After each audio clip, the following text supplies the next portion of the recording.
Beat It AT, what up? Beat It AT, what up? Beat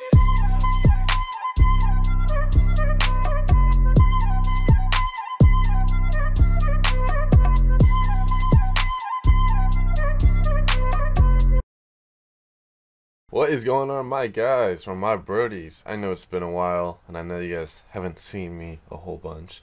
For those that do know me, it is Andrew Rapier here of Beat It AT Production and Publishing, and I often show you how to make cool beats, or how to use FL Studio, or how to mix, or maybe I show you how some cool beats you could rap on. However, I've been booked with university and pretty much overload you with all this information, so that is really the real reason why I've been pretty much MIA from this channel and pretty much everything, wrapping up this university and getting my degree.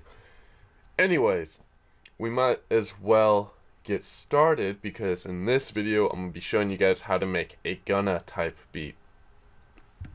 And I think this beat could be for like Gunna, like NBA Youngboy, maybe even Lil Baby. It's already a beat, but we're gonna break it down and go through all of it. I will go ahead and show you, I guess, up to this part. So from intro up to chorus, let's just do up to verse 2. So I'm gonna go ahead and play it so you guys catch a vibe on what we're working with.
So that's the beat. I'm going to be breaking down. I'm going to be going over everything. But anyways, let's continue. Let's go through this. So we might as well go through the main melody. We got a nylon guitar. Pretty much anything in color Tony did, and anything not in color, like the electric guitar, this Omnisphere, and the tag, I pretty much did. However, I also did some Vox and some other little things that we'll get into as well as a mix. So nylon guitar. So what sound did we use for that, Andrew? Well, we used an Omnisphere, and inside of Omnisphere, if we go and pull it up, we got the piezo nylon piano. And what does that sound like, Andrew? Well, it sounds like this. We only got an EQ on there.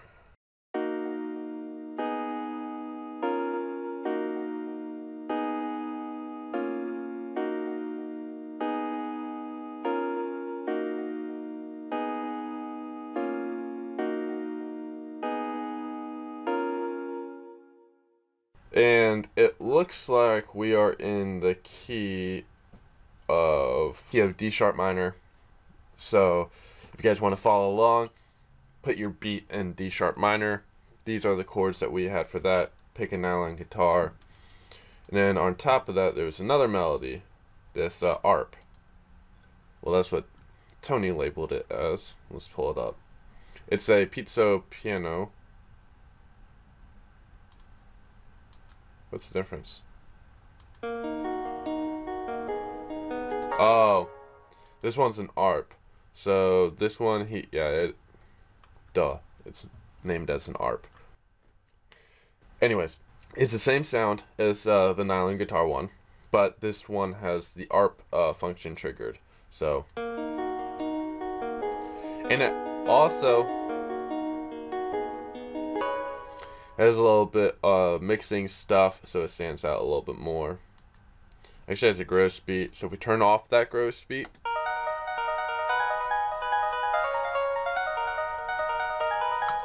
a little too much energy and too high pitch. So with that gross beat, which is a half speed,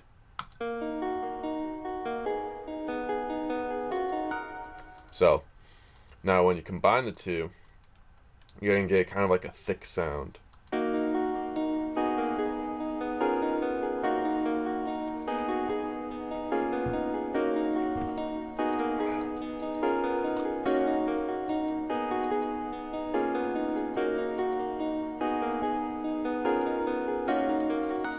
We cut a lot of that low end out. So if we pull it up, cut that low end. And we cut that low end because it allows more room then for that 808 to push through. Because otherwise we're not going to have any room and we're going to get like a lot of people don't cut their frequencies. But then sometimes people overdo the cutting. Like they're just looking at the EQ and they're just blindly cutting. I do that sometimes. It's not a good habit to fall in. So if you have that habit where you're not listening and just cutting, stop. Because it's important to know what you're cutting. Honestly, FL Studio, for us producers, it feeds us the bad information by allowing us to see where that sound comes in. Maybe if you use this EQ, the parametric, well, this one still shows you sound. Oh no, it doesn't. It shows you where in the band you're cutting. Yeah. Maybe using the parametric EQ1 would be better because you're forced to hear where those changes are happening. I don't like using the visual EQs for vocals for that reason. I usually use like the EQ7 7 band on Pro Tools, which doesn't have any graphic interface, and then after that I do a Fab filter EQ for vocals, but which the Fab filter is kind of like the fruity EQ where you see everything. Besides that though, let's continue on. So we got this other gross beat. I mean, not gross beat. This other Omnisphere. This is one I added, and it is a nylon. Yeah, so it's a flame. I don't know how to say that. You guys know what it is. It's a guitar. It's another guitar. This one has more of like high-end plucking, and you could hear the strings. So I kind of like that. So when we I'm gonna disable these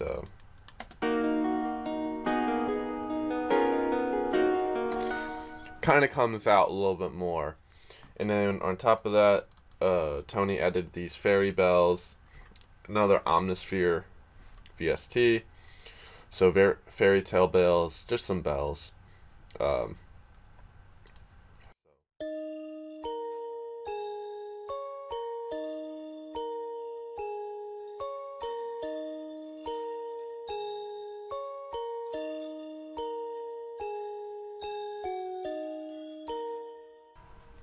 That's all they are.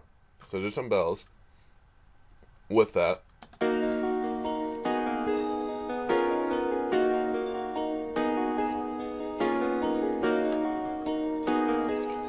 Now when we get those percussion some snare, accent clap, and a hi-hat. Here's the snare, if you guys are curious. And then if you guys want to hear that accent snare, kind of like as a percussive element. Then here's this accent clap. And here's a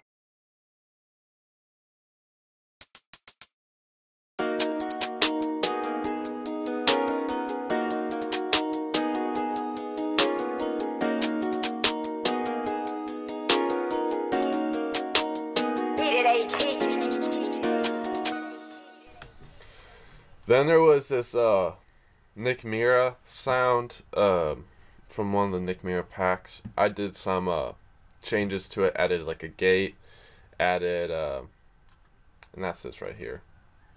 What did I add? Let's get a 15. Yeah, I got like a delay, got this special vintage EQ, got a reverb, and then got the gross beat. So with a you can see that dip. So yeah, that's the EQ. So when we play it, it's kind of like a riser, but it's nothing too apparent. It's like a little thing in there.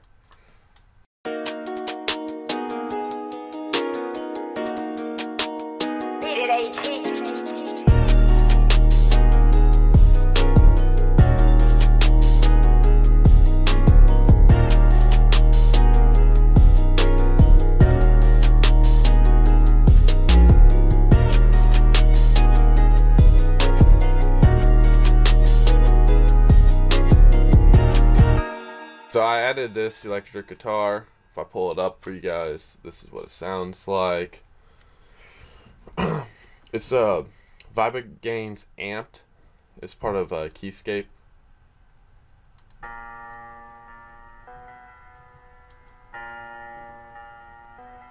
It's gross beat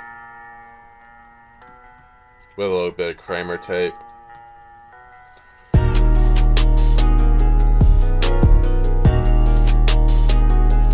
It's more in the background. You know there's another element added, but you don't really know what element it is. I like to do a lot of variations like that in my beats, mostly to kind of add another level of complexity, making it harder to distinguish all the elements, but in a way where it complements the beat. I didn't add anything that was like too out of the ordinary. It's just another guitar. So we had those accent clap, accent snare, fairy tale bells. Also had two different open hats. So here's another one.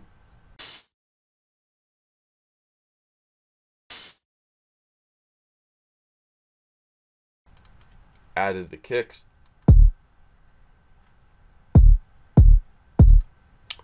So I get the kicks pumping like that with a sound goodizer. In EQ, then it goes to a sound goodizer. I remember I posted a tip video on how to make your kicks really punch on Instagram. A lot of people got mad at me that I was using sound goodizer for the kicks because it's a mastering plugin. No, don't use it on a channel rack. Put it on your master. But I don't know why people were so upset about that. It works. If it works and it sounds good, I mean, that's all. It's all about making the music sound good. So I mean, there's other ways you could do it. I could have done a compressor and it probably would have worked just as fine. But if the sound goodizer works and it sounds cool, I rock with that. So then after that we got the 808.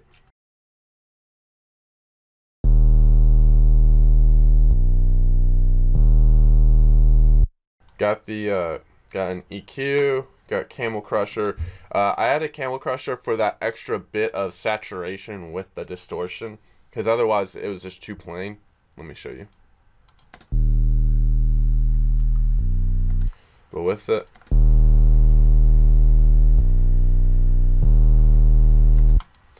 so 2 EQs.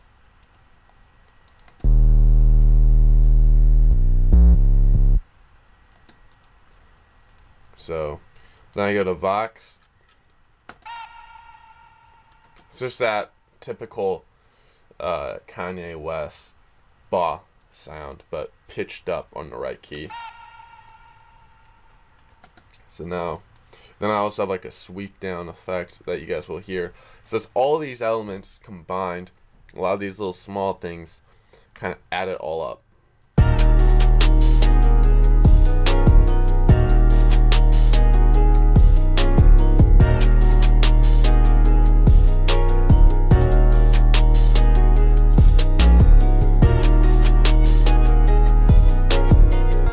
So then on the second half, I did a different thing with my nylon guitar.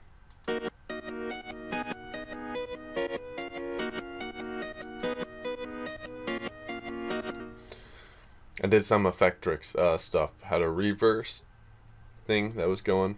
It's like a pause break or pause repeat. This is actually a preset in Effectrix, so you guys could use that. And just, you know, some EQ stuff. So I created an automation clip with that right here, and it kind of adds that energy. So when we play it, it goes in and out, and that's part of the purpose. It's trying to add that additional percussive element, but it's adding that percussive element on an instrument so it actually plays with the drums. If you guys want to get a really good bop with your if you really want to get like your beat to be in groove, have that melody play off the rhythm as well.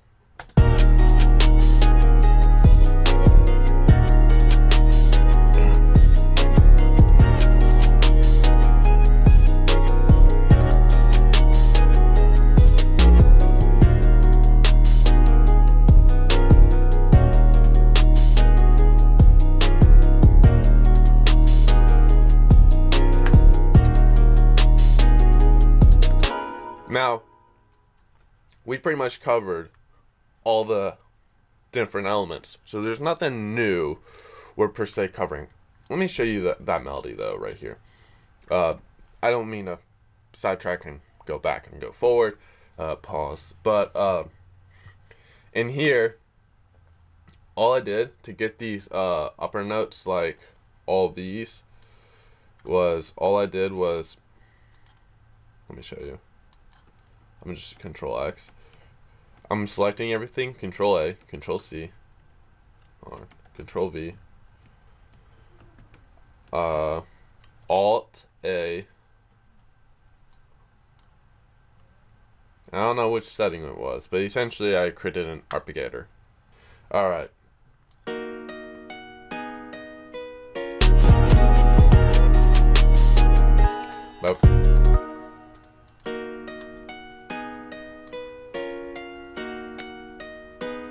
So that's what it sounds like without that Effectrix, but when we go back over here with that Effectrix. So then all those elements kind of get cut off when we go into that verse then.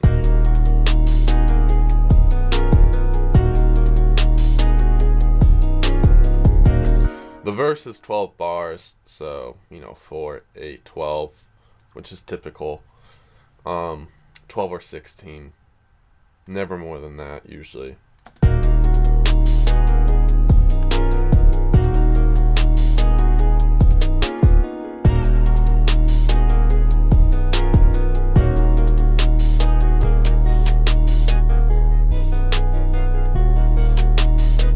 Now, this one's a little bit different. I actually added a tremolator to creates another rhythmic amplitude modulation, which is really doing a gate. Essentially, it's going in and out, but I get to choose the shape of the, pretty much, if it was a sine, it would follow like this. If it's a square, it goes up, off, up, off. It's a little bit more blocky. So trapezoid is, I guess, a hybrid of a. It's more. It's kind of like a saw in a square. I guess that's the best way I could really describe it. Type of shape, and with that, it creates that rhythmic bounce. So that's what I did right there. I only turned it on through an automation clip on these last 4 bars.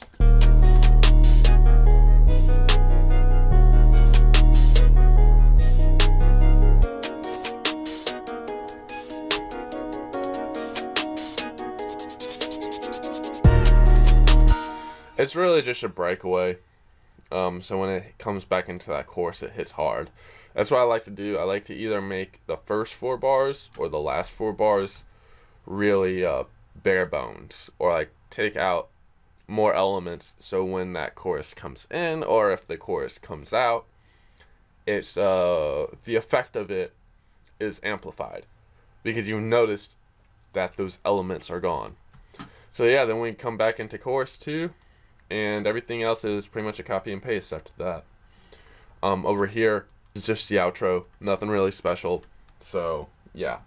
What else could we cover? I don't know. If you guys felt like I missed anything, let me know. I mean, as I said, we were in D sharp minor. Is that correct? Yeah, D sharp minor. Here's kind of like my mixing plugins that I went through, so you guys could. I mean, some of these I don't got much on there. I did a Maximus and compressor on the snare, so it comes out and hits harder. Now, over here to the master, I got a slight bump on the low end bass. Roll off those edges. Sound goodizer. There you go. I'm using it for what it's meant for. But I'm just doing like what I would say, maximizing saturation. I'm not using it to do any maximizing or compression, but because that's what the plugin is for, I'm kind of doing it for a little bit of saturation. So just turning it up a tiny bit. Now over in Ozone 8's elements, I did the imager, which pans it out. Then I did a maximizer, which, you know, maximizes it, makes it a little bit louder, compressing it. So yeah, this gross beat on the master was just a mute one, just to mute the beat at the end, and then we got a limiter. So that really consists of this whole beat. If you guys want a specific style or a specific tutorial, please leave a comment below. If this helped you, or if I covered something that was not covered before, let me know as well. Maybe I could go into more detail about it. This is kind of like a beat breakdown video. My beat breakdown videos, obviously there's only so much I could really cover because the beat's already been made, and you guys aren't really getting real-time beat making process, but I do break down the beat and show you how it's done, and now you guys could take away, and with that information on how I made this beat, you could probably do it too. And yeah, this is Andrew, Beat It AT, Production and Publishing. If you guys want the drum kits, the computer, and much more that I use, go to the description down below. All the information is there. Thank you guys. Thank you for your patience, and I'll see you guys later.